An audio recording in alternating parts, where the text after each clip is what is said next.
3 years since the violent events at the Capitol on January 6, 2021, which sought to stop the certification of Joe Biden's legitimate victory.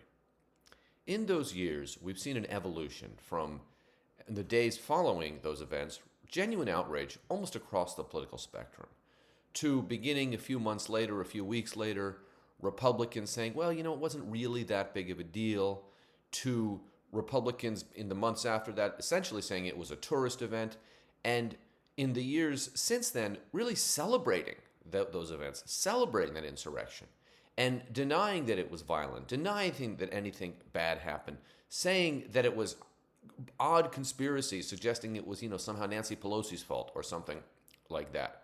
And some would say this speaks to the polarization in American society.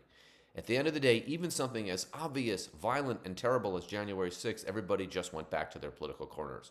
But again, polarization is the wrong framework here. What this speaks to is the strength of the fascist movement, that so many Americans were able to look at the events of January 6th and not only say they weren't very important, but believe a media narrative based on two big lies. One was the big Trumpian lie that somehow Trump won the election, which we know isn't true. Biden won the election. And the second is the lie that January 6th essentially didn't happen, or didn't happen the way most of the media suggested it did.